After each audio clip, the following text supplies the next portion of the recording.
கிறிஸ்துவுக்குள் பிரியமானவர்களே, இந்த ஆராதனையிலே பங்கு பெற்றிருக்கின்ற உங்கள் யாவரையும் ஆண்டவராகிய இயேசு கிறிஸ்துவின் இனிய நாமத்திலே திருச்சபையின் சார்பிலே அன்போடு வாழ்த்துகின்றோம். இந்த வேளையிலே நாம் தியானிக்கும்படியாக தெரிந்து கொண்ட வேத வசனம் பரிசுத்த யோவான் என்பவர் எழுதிய நற்செய்தி நூல் 12ஆம் அதிகாரம் 13ஆம் வசனம். குருத்தோலைகளை பிடித்து கொண்டு அவருக்கு எதிர்கொண்டு போகும்படி புறப்பட்டார்கள். ஓசன்னா, கர்த்தருடைய நாமத்தினாலே வருகிற இஸ்ரவேலின் ராஜா ஸ்தோத்தரிக்கப்பட்டவர். இஸ்ரவேலின் ராஜா ஸ்தோத்தரிக்கப்பட்டவர். இயேசு கிறிஸ்துவானவர் ராஜாவாக தன்னை வெளிப்படுத்துகின்றார். அந்த நாட்களை நாம் காண்போம் என்றால், ஒரு ராஜா அவர் ராஜாவாக முடிசூட்டப்படுகின்ற வேளையிலே கழுதையிலே வருவது வழக்கமாக இருந்ததை நாம் காண்கின்றோம். 1 ராஜாக்களின் புத்தகம் 1ஆம் அதிகாரத்தை நாம் எடுத்துக்கொள்வோம் என்றால் அங்கே ஒரு சம்பவத்தை நாம் பார்க்கிறோம். 1 ராஜாக்களின் புத்தகம் 1ஆம் அதிகாரம் 33ஆம் வசனம். சாலமோனை என்னுடைய கோவேறு கழுதையின் மேல் ஏற்றி அவனை கீகோனுக்கு அழைத்து கொண்டு போங்கள், அங்கே ராஜாவாக அவனை அபிஷேகம் பண்ணுங்கள். ஆகவே ஒரு ராஜா அபிஷேகம் பண்ணப்படுகின்ற வேளையிலே அவனை ஜனங்கள் எல்லாரும் அங்கே வாழ்த்துகின்றார்கள். அவர்களுக்கு கொடுக்கப்பட்ட வாகனம் என்ன? ஒரு கோவேறு கழுதை. இங்கே தாவீது ராஜா கூறுகின்றார், என்னுடைய கோவேறு கழுதையின் மேலே அவனை ஏற்றுங்கள் என்பதாக கூறுகின்றார். இன்றைக்கு பலவிதமான வாகனங்கள் பயன்படுத்தப்படுகின்றன. விலை உயர்ந்த கார்கள் அல்லது ரதங்கள் அழகு ஜோடிக்கப்பட்டு பயன்படுத்தப்படுகின்றன. ஆனால் பழைய ஏற்பாட்டின் காலத்திலே, இயேசுவானுடைய காலத்திலே நாம் காண்போம் என்றால், ஒரு கோவேறு கழுதை அங்கே ராஜாவாக ஏறுவதற்காக அல்லது முடிசூட்டப்படுகின்ற நிகழ்ச்சியில அது ஒரு வாகனமாக அங்கே பயன்படுத்தப்படுகின்றது. இயேசுவானவர் சென்ற அந்த கோவேறு கழுதையானது ஒருவனும் ஒரு காலும் ஏறி இராத ஒரு கழுதை குட்டி என்பதாகவும் நாம் இங்கே காண்கின்றோம். இயேசுவானவருடைய வாழ்க்கையை பொறுத்த அளவிலே இந்த வாரம் மிக முக்கியமான ஒரு வாரமாகும். இதை குறித்து ஒருவர் விதமாய் கூறுகின்றார், the beginning of the last act of the drama of the life of Jesus. இயேசு கிறிஸ்துவானுடைய வாழ்க்கையினுடைய நாடகத்தினுடைய கடைசி கட்டம் என்பதாக அவர் குறிப்பிடுகின்றார். ஏன் அது அவ்விதமாக குறிப்பிடப்படுகிறது என்றால், அங்கே இயேசுவானவர் இந்த நாளுக்கு பிற்பாடு அவருடைய பாடு மரணங்கள் அங்கே ஆரம்பமாகின்றது. இன்னும் இன்னொருவர் அதை குறித்து குறிப்பிடுகின்ற வேளையிலே the beginning of the road to cross என்பதாக சொல்கிறார். சிலுவைக்கு செல்லக்கூடிய பாதையினுடைய துவக்க நாள் இன்றைக்கு என்பதாக குறிப்பிடுகின்றார். ஆகவே சிலுவை பாதை ஒரு பாதை இருக்கின்றது. அந்த பாதையினுடைய ஆரம்ப நாள் அதில் அடியெடுத்து வைத்து விட்டார். இன்றைக்கு இன்று முதல் அவருடைய பாதை கல்வாரி சிலுவையை நோக்கி சென்று கொண்டிருக்கின்ற ஒரு பாதை என்பதாக இன்னொருவர் அங்கே குறிப்பிடுகின்றதை நாம் இங்கே காண முடிகின்றது. அருமையானவர்களே, ஆண்டவராய் இயேசு கிறிஸ்துவானவர் இந்த உலகத்தில் அமிதமாக வந்த ஒரு நிகழ்ச்சி ஒரு நாடகமாக நடித்து காண்பிக்கப்படுகிறது. ஒரு நாடகத்தினுடைய ஒப்புவமை நிகழ்ச்சி. அந்த நாடகத்தினுடைய கடைசி சீன் என்பதாக சொல்லலாம். நாடகம் என்று சொன்னால் அதில் பல கட்டங்கள் இருக்கும். முதலாவது சீன், 2வது சீன், 3வது சீன் என்பதாக சொல்லி பல காட்சிகள் அங்கே இருக்கும். இந்த காட்சி தான் கடைசி காட்சியாகும். கடைசி காட்சியினுடைய துவக்கமாகும். ஆகவே கடைசி காட்சி என்ன? அவருடைய பாடு மரணங்கள் தான் கடைசி காட்சி. அந்த கடைசி காட்சியினுடைய ஆரம்ப நாள் இன்றைக்கு என்பதாக நாம் அங்கே காண முடிகின்றது. ஆண்டவராய் இயேசு கிறிஸ்துவானவர் இவ்விதமாக பவனி வர வேண்டும் என்று சொல்லி முன்கூட்டியே அவர் தீர்மானிக்கின்றார். இது ஏதோ தற்செயலாக நடைபெற்ற ஒரு நிகழ்ச்சி அல்ல. ஏனென்றால் சீசரில் 2 பேரை அழைத்து, நீங்கள் உங்களுக்கு எதிராக இருக்கிற கிராமத்துக்கு போங்கள் என்பதாக கூறுகின்றார். அங்கே இருவழி சந்தியிலே ஒரு கழுதையும் அதனுடைய குட்டியும் கட்டியிருக்க காண்பீர்கள். அதை போய் அவிழுங்கள். யாராவது கேட்டால் அது ஆண்டவருக்கு வேண்டும் என்று சொல்லுங்கள், அப்பொழுது அவன் அனுப்பி விடுவான் என்று சொல்லுகிறார்.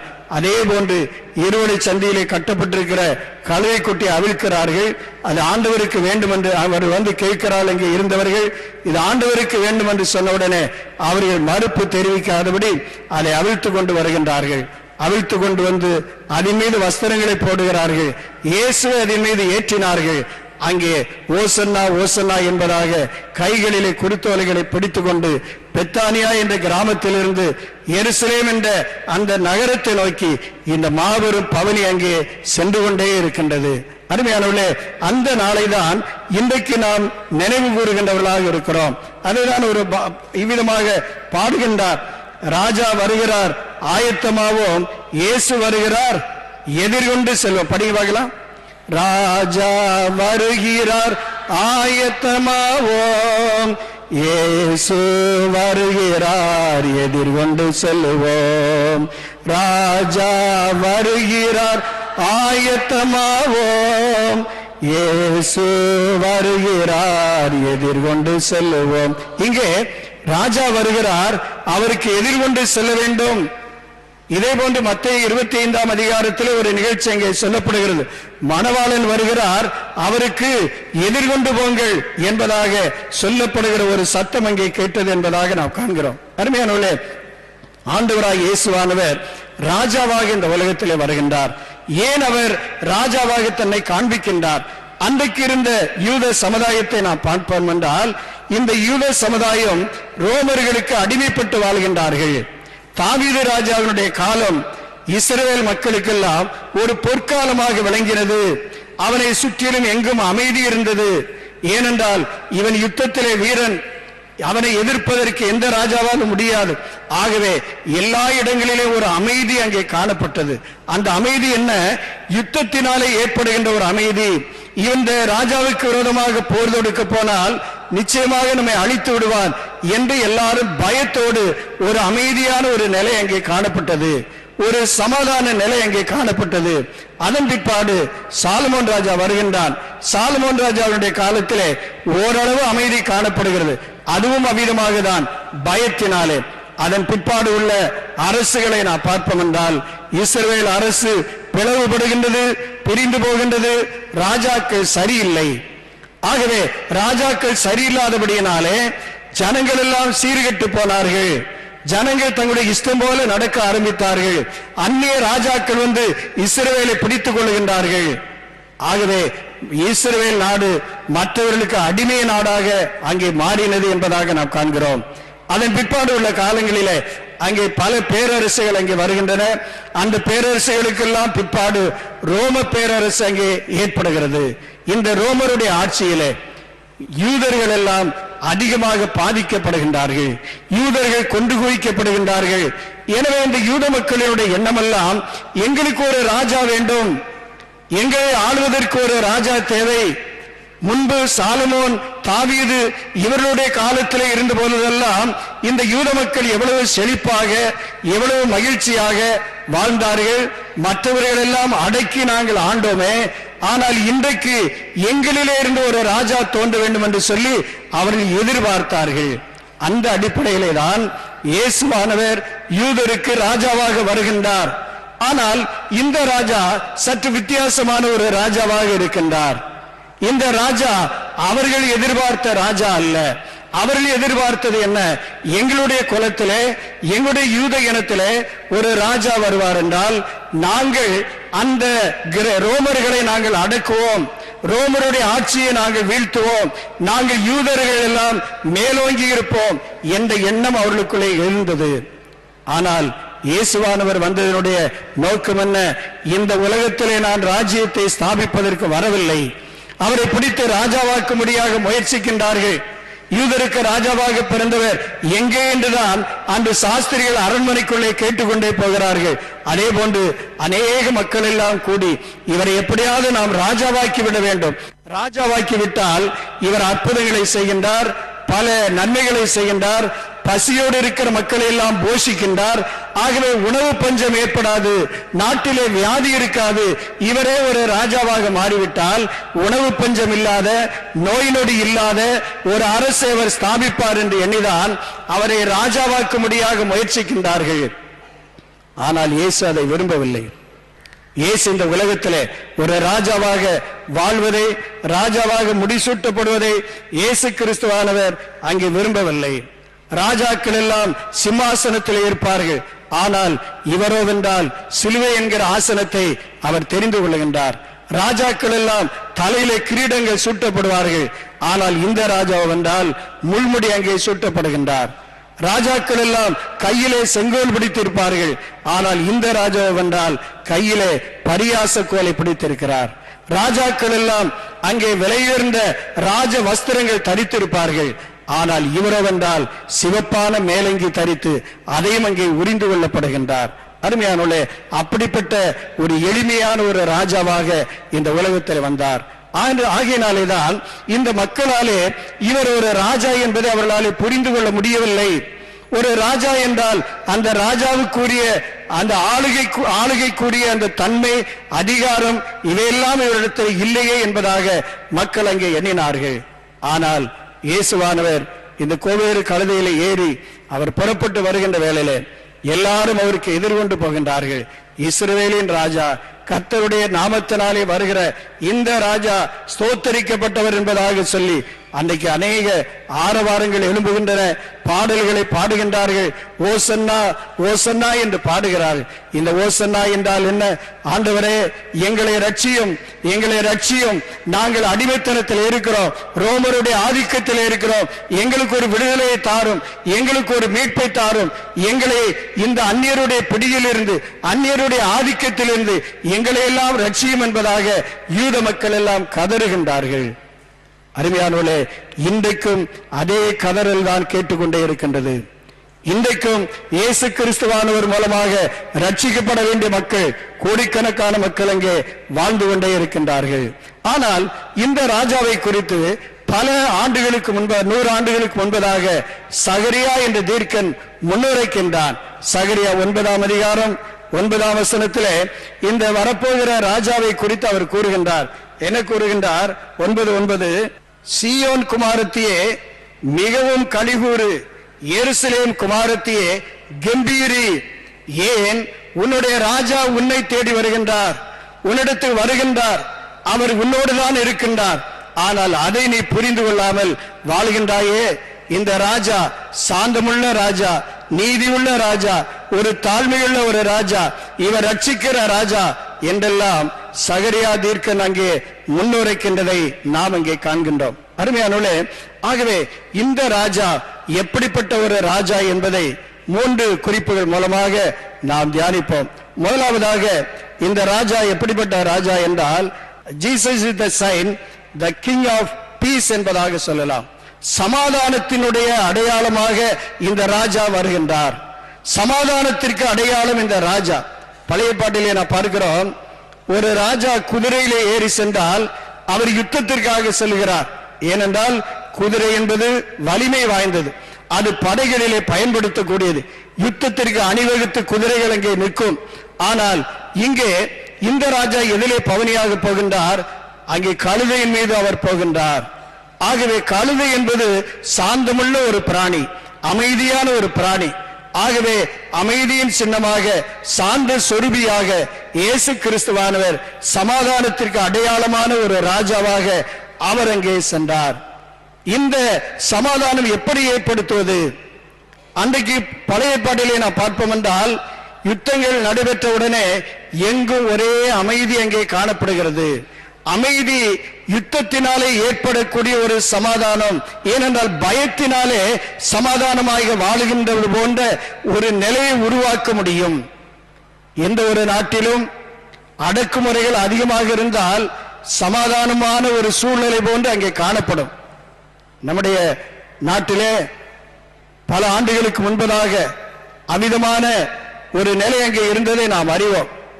ஆகவே அப்படிப்பட்ட நெருக்கடி நிலை பிரகடனம், எமர்ஜென்சி பீரியட் என்பதாக, அப்படிப்பட்ட நேரத்தில் எங்கும் ஒரு அமைதி அங்கே காணப்படும். அதிலே சமாதானம் அங்கே இருக்கும். யுத்தங்களோ போராட்டங்களோ வன்முறைகளோ ஒன்றுமே அங்கே நடைபெறாது. காரணம் என்ன? பயத்தினாலே ஏற்படுகிற ஒரு அமைதியான ஒரு சமாதானம். ஆனால் ஆண்டவராக இயேசுவானவர் அப்படி பயத்தினாலே ஏற்படக்கூடிய ஒரு அமைதியான சமாதானத்தை ஆண்டவர் உருவாக்க வரவில்லை. இவர் வலிமையுள்ளவர்தான், ஆனால் இவரை சுற்றிலும் இவர் ஒரு அமைதியான சமாதானத்தை ஏற்படுத்த ஆண்டவர் விரும்பினார். ஆகவேதான் ஆண்டவர் சீடர்களை பார்த்து சொல்கின்றார், உலகம் கொடுக்கிற பிரகாரம் நான் கொடுக்கிறதில்லை, என்னுடைய சமாதானத்தை உங்களுக்கு வைத்து போகிறேன் என்பதாக சொன்னார். உலகம் எப்படி சமாதானத்தை கொடுக்கிறது? பல நாடுகள் ஒரு நாடோடு இன்னொரு நாடு உடன்படிக்கை செய்கிறார்கள், சமாதான உடன்படிக்கை என்று சொல்லி. குறிப்பாக இந்தியாவும் பாகிஸ்தானும் சமாதான உடன்படிக்கை ஒப்பந்தம் அங்கே ஏற்படுத்துகிறார்கள். ஆனால் நடைபெறுவது என்ன? ஒரு புறத்திலே சமாதான உடன்படிக்கை இருக்கிறது, ஆனால் இன்னொரு புறத்திலே அங்கே தீவிரவாதிகளாலே அச்சுறுத்தல்கள், தீவிரவாதிகளாலே பலவிதமான யுத்தங்களை தூண்டிக்கொண்டே இருக்கின்றார்கள். அது அமைதியற்ற ஒரு நிலையை உருவாக்குகின்றது. ஆனால் ஆண்டவராய் இயேசு கிறிஸ்துவானவர் கொடுக்கின்ற சமாதானம் முழுமையான ஒரு சமாதானம், ஒரு மனிதனுடைய வாழ்க்கையிலே முழுமையாக கொடுக்கக்கூடிய ஒரு சமாதானத்தை தான் ஆண்டவராய் இயேசு கிறிஸ்துவானவர் கொடுப்பதற்காக இந்த உலகத்திலே வந்தார். அருமையான அந்த ஆண்டவராய் இயேசு கிறிஸ்துவானவர் கொடுக்கின்ற சமாதானத்தை எருசலேம் நகரத்திலே வாழ்கிற மக்களாலே பெற்றுக்கொள்ள முடியவில்லை. ஆகையினால்தான் ஆண்டவர் சொல்லுகிறார், எருசலேமே எருசலேமே, உனக்கு கிடைத்த இந்த நாளிலாகிலும் உன் சமாதானத்துக்கு ஏற்றவையில அறிந்திருந்தாயானால் நலமாக இருக்கும் என்று சொல்லுகிறார். இந்த நாள் என்பதாக சொல்லுகிறார். இந்த நாள், திஸ் டே, இன்றைக்கு தான் உன் மத்தியிலே நான் வருகின்றேன். ஒருவேளை இன்னும் ஒரு வாரம் கழித்து நான் உன் மத்தியிலே வரமாட்டேன். அன்றைக்கு சிலுவையை சுமந்து கொண்டு வருவேன், அன்றைக்கு நான் சிலுவையிலே அறையப்படுபவராக வருவேன். ஆனால் இன்றைக்கு உன்னை தேடி உனக்கு சமாதானம் கொடுப்பதற்காக நான் வருகின்றேன். ஒரு ராஜாவாக, சமாதானத்தின் ராஜாவாக உன் நடுவிலே நான் கடந்து வருகின்றேன் என்பதாக ஆண்டவர் இங்கே கூறுகின்றார். ஆனால் அந்த மக்களோ என்றால் அதை ஏற்றுக்கொள்ளவில்லை. ஆண்டவர் கொடுக்கின்ற சமாதானத்தை அவர்களாலே பெற்றுக்கொள்ள முடியவில்லை. பெற்றுக்கொள்ளாதபடியினாலேதான் இயேசுவை அவர்கள் சிலுவையிலே அறைகின்றார்கள். அன்பானவர்களே, இந்த ஆராதனையிலே பங்கு பெற்றிருக்கிற நாம், அந்த ஆண்டவராக இயேசு கிறிஸ்துவானவர் சமாதானத்தின் ராஜாவாக வந்தார். அவர் கொடுக்கப்பட்ட பெயர் என்ன? சமாதான பிரபு, சமாதான காரணர் என்றெல்லாம் பெயர்கள் கொடுக்கப்படுகின்றன. ஆகவே ஆண்டவராக இயேசு சமாதானத்தின் ராஜாவாக, சமாதானத்தின் ராஜா என்கிற அடையாளமாக இந்த உலகத்திலே வந்தார். அவர் அருளுகின்ற சமாதானத்தை நம்முடைய வாழ்க்கையிலே நாம் பெற்றுக்கொள்வோம். இரண்டாவதாக, Jesus is the sign of the king of humble என்பதாக சொல்லலாம், அல்லது Jesus is the sign of the king of meek என்பதாக சொல்லலாம். சாந்த குணமுள்ள ராஜா, சாந்த குணமுள்ள அல்லது தாழ்மையுள்ள ராஜா என்பதாக இயேசுவை நாம் குறிப்பிடலாம். ஏன் அவர் தாழ்மையின் ராஜா? அவர் பிதாவானவரோடு சமமாயிருந்தவர் தம்மை தாழ்த்தி இந்த உலகத்திற்கு வருகின்றார். சாதாரணமான ஒரு மனிதன் தன்னை தாழ்த்துவதே கடினம். ஒரு அதிகாரியாக, அரசு அதிகாரியாக உயர்ந்த பதவியில் இருக்கின்றவர், அவருக்கென்று ஒரு ஸ்டேட்டஸ் இருக்கிறது, அவருக்கென்று ஒரு மதிப்பு இருக்கிறது. அந்த நிலையை விட்டு அவர் கீழே இறங்க மாட்டார். ஆனால் இயேசுவானவர் அப்படி அல்ல.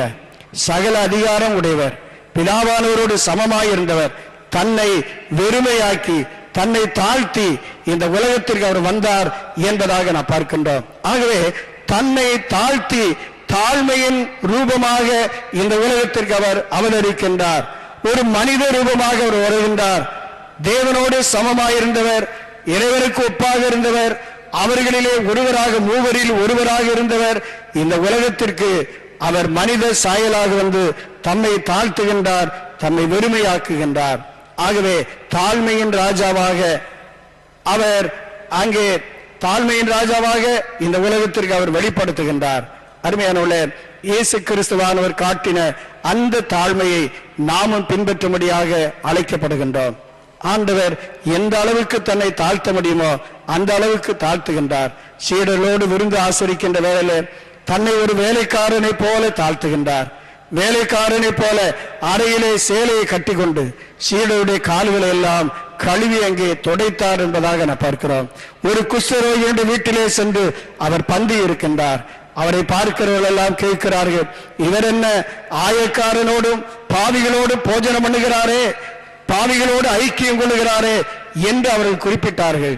ஆனால் இயேசு என்றால், நான் நீதிமான்களை அல்ல பாவிகளை தான் அழைக்க வந்தேன், பாவிகளோடு தான் என்னுடைய உறவு இருக்கிறது, என்னுடைய நட்பு அப்படித்தான் இருக்கிறது என்பதாக சொல்லி ஆண்டவர் தம்மை அங்கே வெளிப்படுத்துகின்றார். ஆகவே பாவிகள், ஆயக்காரர்கள், இப்படிப்பட்ட மனிதர்களோடு அவர் விருந்து உண்கிறவராக, அவர்களுடைய வீட்டுக்கு செல்கின்றவராக இருக்கிறார். ஒரு குஷ்டரோகி என்றால் எல்லாரும் அருவருக்கப்படத்தக்க ஒரு மனிதன், எல்லாரும் வெறுத்து விடுவார்கள், அவன் அருகிலே செல்ல மாட்டார்கள். ஆனால் இயேசு என்றால் அவனுடைய வீட்டிலே சென்று உணவு அருந்துகின்றார், அவனுடைய வீட்டிலே விருந்து உட்கொள்கின்றார். ஆகவே அப்படிப்பட்ட ஆண்டவர் தம்மை அங்கே தாழ்த்தினார் என்பதாக நாம் காண்கிறோம். தாழ்மையின் ராஜாவாக இந்த உலகத்திலே ஆண்டவர் வெளிப்பட்டார். அவர் நினைத்தால் வேறு எத்தனையோ வகையான வாகனங்களை அவர் பயன்படுத்த முடியும். குதிரை, யானை அல்லது எப்படிப்பட்ட வலிமை வாய்ந்த மிருகங்களையும் அவரால் பயன்படுத்த முடியும். ஏனென்றால் எல்லாவற்றையும் படைத்தவர் அவர்தான், எல்லாவற்றையும் உருவாக்கினவர் அவர்தான், உண்டாக்கினவர், வார்த்தையினாலே உண்டாக்கினவர் அவர்தான். ஆனால் இங்கு வந்தால் அவர் ஒரு தாழ்மையின் அவதாரமாக கழுதை குட்டியின் மீது அங்கே பவனியாக செல்கின்றார். நம்முடைய வாழ்விலையும் கூட தாழ்மையையும் அவர் மூலமாக கற்றுக்கொள்வோம். அந்த சாந்தமுள்ள ராஜா, தாழ்மையின் ராஜா நம் நடுவிலே வந்திருக்கின்றார். ஆண்டவரே, நானும் என்னுடைய வாழ்க்கையிலே தாழ்மையை கற்றுக்கொள்ள உதவி செய்யும். ஆண்டவரே, என்னுடைய வாழ்விலே சாந்தமுள்ள குணத்தை தாரும். பல சமயங்களிலே ஆத்திரப்பட்டு விடுகிறேன், கோபப்பட்டு விடுகிறேன், எரிச்சல் அடைந்து விடுகிறேன். ஆனால் எனக்குள்ளே சாந்தமுள்ள குணத்தை தாரும். நீர் சாந்தமுள்ள ஒரு ராஜாவாக, சாந்த பிரபுவாக இந்த உலகத்தில் வந்தீர் ஆண்டவரே. அதுபோன்று சாந்த குணத்தை எனக்கு தாரும் என்று கேட்போம். இயேசுவானவரை குறித்து நாம் இங்கே பார்க்கிறோம். பாடுபடுகின்ற தாசன் என்ற அடிப்படையிலே ஏசாயா 53ஆம் அதிகாரத்திலே நாம் காணும் பொழுது அவர் வாய் திறவாதிருந்தார் என்பதாக நாம் பார்க்கிறோம். அடிக்கப்பட்ட ஆட்டுக்குட்டியை போல கொண்டு போகப்பட்டாலும் வாயை அவர் திறவாதிருந்தார் என்பதாக கூறப்படுகிறது. அதே போன்று பிலாத்துவிடத்திலே கேள்வி கேட்கிறான், நீ யூதருடைய ராஜாவா? உன் மீது இப்படிப்பட்ட குற்றங்களை எல்லாம் சாட்டுகிறார்களே, நீ பதில் சொல்ல மாட்டாயா என்று கேட்கிறான். ஆனால் இயேசுவோ பேசாமல் மௌனமாக இருந்தார் என்பதாக கூறப்படுகிறது. அருமையானவர்களே, அதுதான் அவருடைய சாந்த குணத்திற்கு அடையாளம். நாமும் நம்முடைய வாழ்விலே இந்த குருத்தோலை ஞாயிறை ஆசரிக்கிற நாம் இயேசுவாருடைய வாழ்விலே காணப்பட்ட அந்த தாழ்மையின் குணத்தை, சாந்த குணத்தை நம்முடைய வாழ்விலே நாம் பெற்றுக்கொள்வோமாக. மூன்றாவதாக, இந்த இயேசு கிறிஸ்துவானவர், Jesus is the sign of the king of suffering, பாடுபடுகின்ற ஒரு ராஜாவின் அடையாளமாக வந்தார். பாடுபடுகின்ற ஒரு ராஜா. அவர்கள் எதிர்பார்த்தது எல்லாம் என்ன? இந்த யூத மக்களுடைய எதிர்பார்ப்பு இந்த ரோமர்களை அடக்க வேண்டும், ஆட்சி செய்ய வேண்டும், அதிகாரத்தில் இருக்க வேண்டும், அதிகாரத்திலிருந்து தம்முடைய அதிகாரத்தை அவர் பயன்படுத்த வேண்டும் என்று சொல்லி அவர்கள் எதிர்பார்த்தார்கள். ஆனால் இந்த ராஜா வந்தால் பாடுபடுகின்ற ஒரு ராஜாவாக வந்தார். பாடுகளை அனுபவிக்கும்படியாக இந்த உலகத்தை அவர் தெரிந்து கொண்டார். இயேசுவானவர் இந்த உலகத்தில் வந்தது அதற்காக தான். நான் மரிப்பதற்காகவே வந்தேன் என்று ஆண்டவர் சொல்லுகிறார். என்னுடைய ஜீவனை கொடுப்பதற்காகவே நான் வந்தேன் என்று சொல்லுகிறார். இந்த பாடு மரணத்தை குறித்து இயேசுவானவர் தம்முடைய சீடர்களோடு அங்கே பகிர்ந்து கொள்கின்றதை நாம் அங்கே காண முடிகின்றது. இந்த பஸ்கா இந்த பவனிக்கு முன்பதாகவே ஆண்டவர் தன்னுடைய பாடுகளை குறித்து என்னென்ன விதமாக மனுஷகுமாரன் பாடுகள் அனுபவிப்பார், அவர் பிரதான ஆசாரியருடைய கைகளில் ஒப்புக் கொடுக்கப்படுவார், அவர் சிலுவையிலே அறையப்படுவார் என்றெல்லாம் முன்கூட்டியே தன்னுடைய பாடுகளை அவர் அங்கே அறிவிப்பதை நாம் அங்கே காண முடிகின்றது. அருமையானவர்களே, ஆகவே பாடுபடுகின்ற ஒரு ராஜா என்று வந்தபடியினாலே இந்த ஜனங்களால் அதை ஏற்றுக்கொள்ள முடியவில்லை, ஜனங்களால் அதை புரிந்து கொள்ள முடியவில்லை. ஏன் பாடுபட வேண்டும்? நாங்கள் ஏற்கனவே பாடுகளை அனுபவித்துக் கொண்டுதானே இருக்கிறோம். எங்களுக்கு ஒரு ராஜா வந்தால் இந்த பாடுகள் எல்லாம் எங்களுக்கு நீங்கிவிடும்.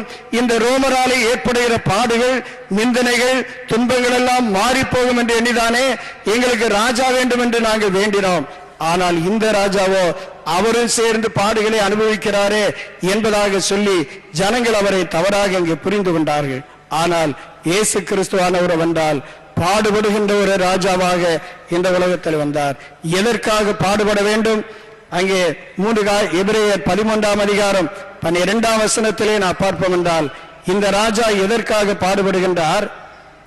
எபிரேயர் 13:12 எதற்காக பாடு? இந்த சஃபரிங் எதற்காக?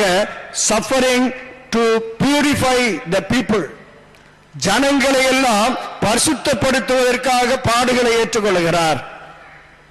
அவர் தவறான வழியிலே சென்றல்ல, தவறுகளை செய்ததினாலே அவர் அங்கே தண்டிக்கப்படவில்லை. எதற்காக இந்த பாடுகள்? ஜனங்கள் எல்லாம் பரிசுத்தமாக்கப்பட வேண்டும். என்னுடைய ஜனங்கள், என்னுடைய சொந்த ஜனங்கள், என்னுடைய மக்கள், இவர்கள் பரிசுத்தமாக வாழ வேண்டும். இவர்கள் பரிசுத்தமாக வாழ வேண்டும் என்றால் நான் பாடுகளை அனுபவிக்க வேண்டும். நான் பாடுகளை அனுபவித்தால்தான், நான் படுகிற பாடுகளினாலே, நான் சிந்துகிற இரத்தத்தினாலே தான் இவர்கள் பரிசுத்தமாக்கப்பட முடியும். ஆகையினாலே ஆண்டவர் அங்கே பாடுகளை அனுபவிக்கின்றார். அதோடு 12ஆம் அதிகாரம் 10ஆம் வசனத்திலே நாம் பார்க்கிறோம், நாம் பரிசுத்தத்திலே பங்கடைவதற்காக அவர் பாடுகளை ஏற்றுக்கொள்கிறார். நம்மை பரிசுத்தப்படுத்த வேண்டும், அதற்காக பாடுகளை ஏற்றுக்கொள்கின்ற ஒரு ராஜாவாக வந்தார். அதோடு கூட நாம் அவருடைய பரிசுத்தத்திலே பங்கடைவதற்காக ஆண்டவர் பாடுகளை ஏற்றுக்கொண்டார் என்று நாம் காண்கிறோம். அவர் மரணத்தை உத்தரிக்கின்றார், மரணத்தை ஏற்றுக்கொள்கின்றார். அங்கே பாடுகள், நிந்தனைகள், அவமானங்கள் எல்லாவற்றையும் ஏற்றுக்கொள்கிறார் என்றால் நாம் அவருடைய பரிசுத்தத்திலே பங்கு பெற வேண்டும். இரண்டாவதாக எதற்காக இந்த பாடுகள் என்றால் சஃபரிங் ஃபார் விக்டரி என்பதாக சொல்லலாம். நாம் வெற்றி வாழ்வை வாழ்வதற்காக பாடுகளை ஏற்றுக்கொள்கிறார். எபிரேயர் 2ஆம் அதிகாரம் 9ஆம் வசனம், மரணத்தை உத்தரித்ததினாலே மகிமையினாலும் கனத்தினாலும் முடிசூட்டப்பட்டார். மரணத்தை உத்தரித்ததினாலே, மரணத்தை தெரிந்து கொண்டபடியினாலே இவர் அங்கே மகிமையினாலும் கனத்தினாலும் முடிசூட்டப்படுகின்றார். முடிசூட்டுவது என்றால் என்ன? ஒரு வெற்றி வாழ்க்கை.